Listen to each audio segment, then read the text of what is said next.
Woodson's emphasized that he sees this next game against Purdue as the next game on the schedule. Do you hold that same mindset, or does being from Indiana and Lafayette specifically kind of give you an extra push? Yeah, it definitely does. Just being here, just growing up seeing that rivalry, being from Lafayette, like you said, you see the bad blood that's between Bloomington and Lafayette. So, yeah, I feel like all the guys from Indiana know how important this game is, and really this is going to be big for the Big Ten. I feel like it's going to be huge for us at the end of the season. Tom. Hey, Rob, I was doing a little research looking back. It's been, since 2016 that Indiana has beaten Purdue. And, that was during your great high school year there where you guys went to state. When you had first committed to Indiana being in Lafayette, how were you sort of treated by fans and the reaction to around town for you once you had committed to Indiana, living there and right there in Lafayette? I wouldn't say it wasn't as bad as everyone makes it seem. Like I still get a lot of love from Lafayette and a lot of Purdue fans, but the main thing they say is whenever Purdue and IU play, they'll root for me, but they'll never root for IU. So that's the biggest thing.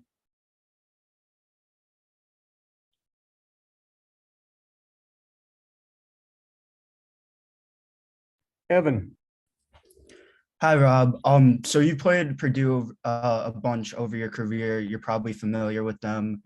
How does that familiarity help defensively, especially against guards you might be covering, such as Jaden Ivory and Stefanovic?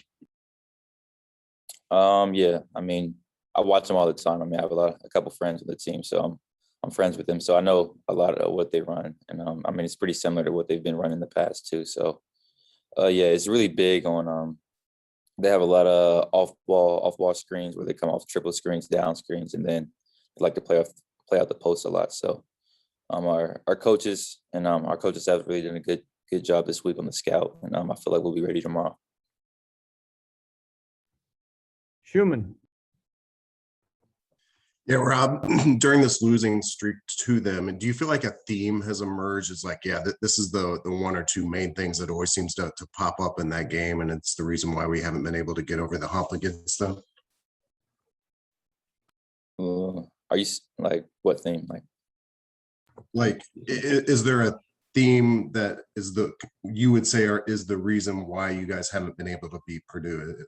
In game, is there like one or two things that they've done or you've done that hasn't gone your way? No, I wouldn't really say there's a theme, but I mean it's just Purdue. They're just really hard to guard. The way they run their offense, they cut really hard, and they're big, set really good screens, so they're a difficult cover. But I mean, I feel like we'll be ready this year for them. Pegram. Hey, Rob, ticket prices are pretty ridiculous for tomorrow's game.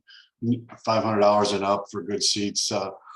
When you hear that, what does that tell you about what the atmosphere will be like tomorrow? It's going to be crazy. I mean, not having fans here last year, I feel like was a big part. But yeah, just the energy with both teams this year. There's a lot more buzz, I feel like, between the two teams this year. So I'm just ready to go out there and just see how it feels out there. Dustin. Hey, Rob, obviously one of your strengths as a defender is the ability to stop guys that want to just beat you off the dribble. I imagine that means you're probably going to have to deal with Jaden Ivey a decent bit. I mean, what makes him tough to stop? What makes him different, I guess, as far as trying to stop what he wants to do going off the bounce? Yeah, I feel like he really excels in transition. And once he gets the ball in transition, it's hard to stop him. So I would say keep him in half court and playing with the set defense is going to be a good thing for us. And then really just him playing off the bounce. His first stride is really long, and he knows how to really use his length. So I feel like it's going to have to be a team effort, and everyone's going to have to be locked in on all their coverages.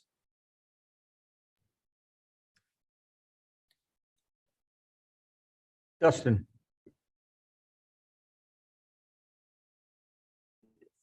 Okay, I'll ask another one. Fine.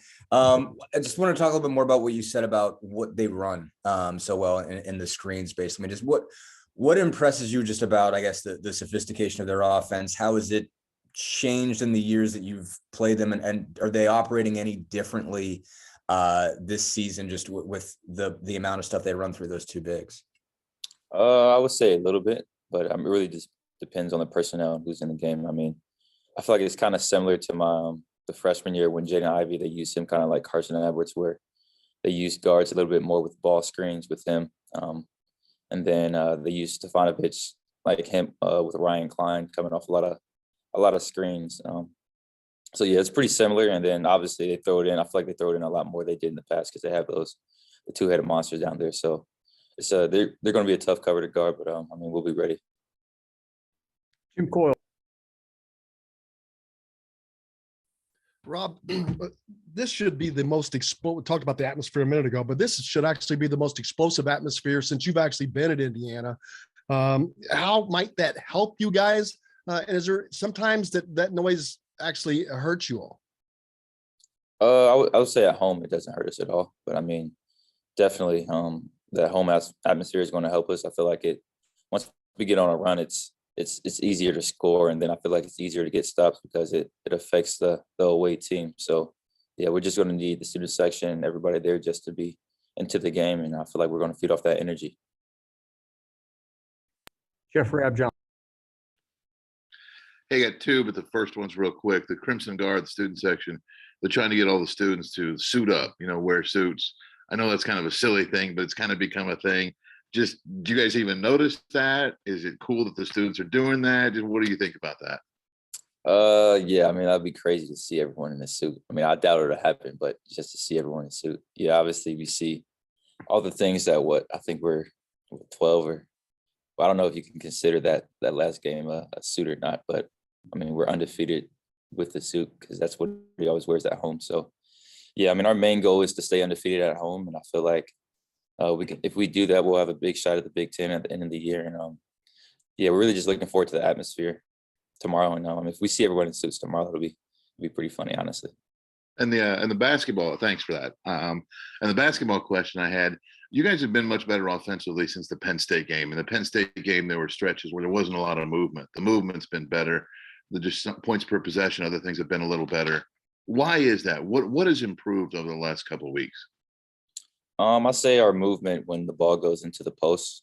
I feel like before that we were stagnant and we didn't really get a lot of off ball movement. So the defense really set and it was easy to guard us. So I feel like just playing out of the post and just having different movements, different cuts that we do really opens up the floor for everyone. Thanks, man. Kevin, Alex, and we'll finish up with Tyler. Yeah, just ending the streak. I mean, is there a feeling amongst the teammates here, particularly you being a senior, enough is enough and you don't want to go out, not losing to Purdue? And also the confidence that you guys play with at home. What have been some of the keys as far as, maintaining that home win streak, you think? Yeah, there's definitely an optimistic feeling in the building. So yeah, really guys are just really energetic in practice. And I mean, it's something we've really talked about since the beginning of the year. So yeah, I mean, everyone's really ready for tomorrow, and we just really can't wait to get out there.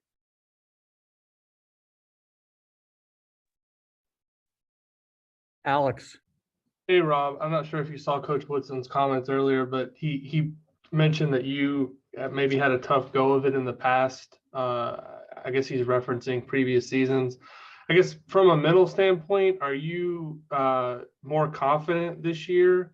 And what he says that he also said that, he tries to show you a lot of love and lets you know that he cares about you. What kind of things, conversation wise, do you guys talk about? And do you feel that obviously from him on a day-to-day basis?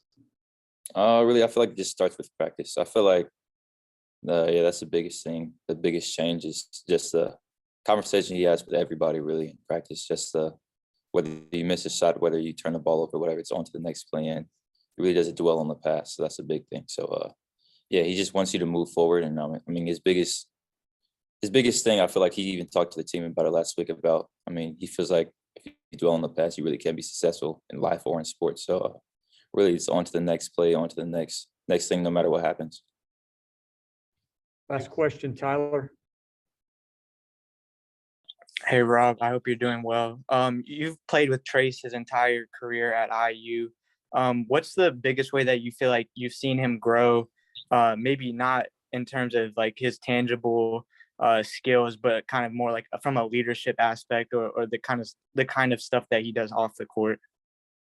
I would say definitely his communication, whether it's like on the court too, him talking more in practice, and him just getting guys ready to go. His intensity he always has. So yeah, he's really a super friendly guy. He likes to have the team together all the time. So yeah, from a leadership standpoint, I feel like he brings guys together. He really just wants to win. I mean, that's the biggest thing. All right, guys, thank you very much.